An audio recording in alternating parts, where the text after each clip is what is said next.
Estos días los temores son reales. La guerra en Ucrania puede llevar nada menos que a una tercera guerra mundial, que fuera nuclear. En Moscú ya no descartan la posibilidad de utilizar estos horrendos ingenios atómicos, inclusive sin ser antes atacados con ellos. La situación en el interior de Ucrania, el hecho de que el ejército ruso tiene cada vez más dificultades en el campo de batalla, hace que muchos analistas piensen que no habría que descartar la posibilidad de que al final Vladimir Putin decidiera utilizar también armas no convencionales, químicas, biológicas e inclusive nucleares. El objetivo sería, dicen, no parecer nunca como perdedor, algo que podría dañar seriamente la seguridad de su país, el poder disuasivo de Rusia.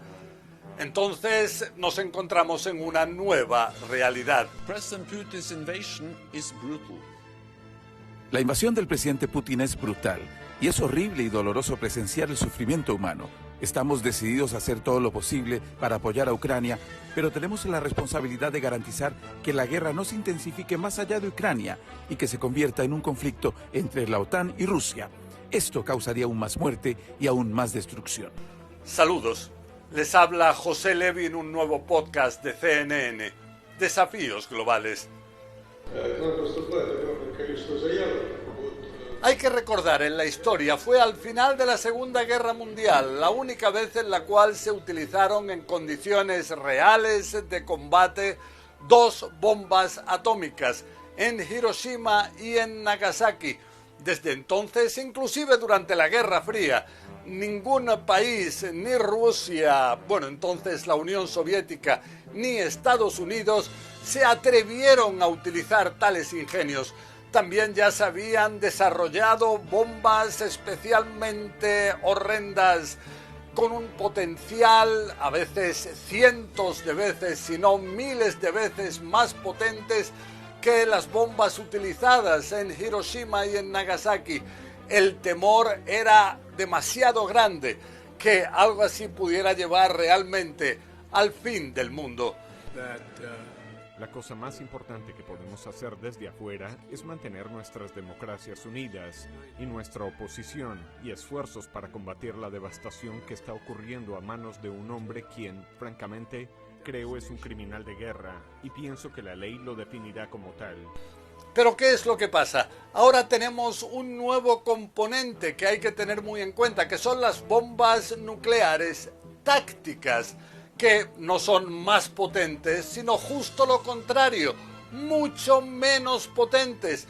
Inclusive se dice que habría algunas de estas bombas nucleares tácticas que serían de una potencia de tan solo el 2% de lo que eran las bombas en Hiroshima o en Nagasaki. Y entonces, ¿qué es lo que pasa? Que algo así lleva a una paradoja, que si antes no se atrevieron nunca a utilizar esas bombas tan potentes, tan devastadoras, ahora con bombas mucho menos potentes, quizá en determinadas circunstancias, puede haber líderes que decidan usarla. Y esto crea un verdadero desafío. O sea, se rompería un tabú que hasta ahora era prácticamente sagrado en las relaciones internacionales, quizá con más facilidad. El presidente Putin tiene la intención de hacer que el mundo escuche y comprenda nuestras preocupaciones. Bueno, tenemos un concepto de seguridad nacional y es público. Puede consultar todas las razones para usar armas nucleares. Entonces, si es una amenaza existencial para nuestro país, entonces puede usarse de acuerdo con nuestro concepto. Vemos, por ejemplo, lo que ha dicho estos días Dmitry Peskov, el vocero de Vladimir Putin, quien aseguró que podrían utilizarse bombas atómicas si hubiera una amenaza existencial contra su país.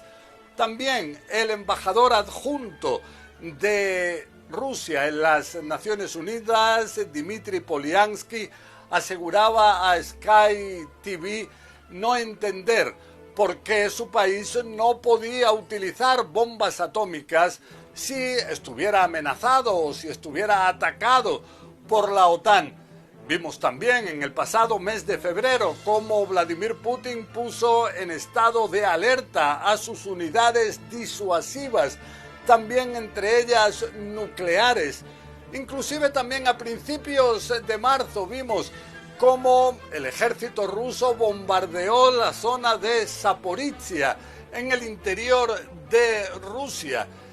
Incluso en el mes de marzo vimos cómo el ejército ruso bombardeó en el interior de Ucrania la zona de los reactores atómicos en Zaporizhia. Esto, aunque esos 6 reactores atómicos, si hubiesen explotado, podrían haber llevado a un desastre nuclear sin precedentes. Inclusive lo que dijo Volodymyr Zelensky, el presidente ucraniano, es que habría llevado a la evacuación de Europa, ni más ni menos. Estamos perdiendo gente a diario, gente inocente sobre el terreno. Las fuerzas rusas han venido a exterminarnos, a matarnos, y hemos demostrado la dignidad de nuestro pueblo y nuestro ejército, que somos capaces de asestar un golpe poderoso, que somos capaces de devolver el golpe, pero desafortunadamente, nuestra dignidad no va a preservar vidas, por lo que creo que tenemos que usar cualquier formato, cualquier oportunidad, para tener la posibilidad de negociar, la posibilidad de hablar con Putin. Pero si esos intentos fallan, eso significaría que esto es una tercera guerra mundial. Todo esto en una realidad en la cual vemos como en el interior de Ucrania el ejército ruso tiene enormes dificultades en la lucha convencional. Se habla de falta de coordinación sobre el terreno de las distintas unidades, también de dificultades de abastecimiento logístico difíciles de solucionar y que están llevando a que en determinadas zonas el ejército ruso tenga que batirse en retirada. Y esto preocupa enormemente a Vladimir Putin, quien teme que se pueda considerar que su ejército no es tan potente como en un principio se pensaba. Esto lleva a que, por ejemplo, Volodymyr Zelensky asegure que lo que él realmente teme son ataques con armas químicas, pero está la posibilidad todavía de que se utilicen armas nucleares tácticas, inclusive que como primer bombardeo pudiera ser atacada alguna zona totalmente desierta como advertencia, pero situaciones así pueden deteriorarse rápidamente. Y este es un temor real ahora. Vemos, eso sí, que para impedir algo así, inclusive el propio Vladimir Putin llegó a asegurar hace unas semanas que en una guerra nuclear únicamente habría perdedores. Ojalá que eso sea realmente al final lo que se imponga. Bueno, hasta aquí este podcast. Les habló José Levi. La semana que viene seguiremos con más desafíos globales que esperemos que esta vez sean más optimistas. Es el futuro el que está en juego.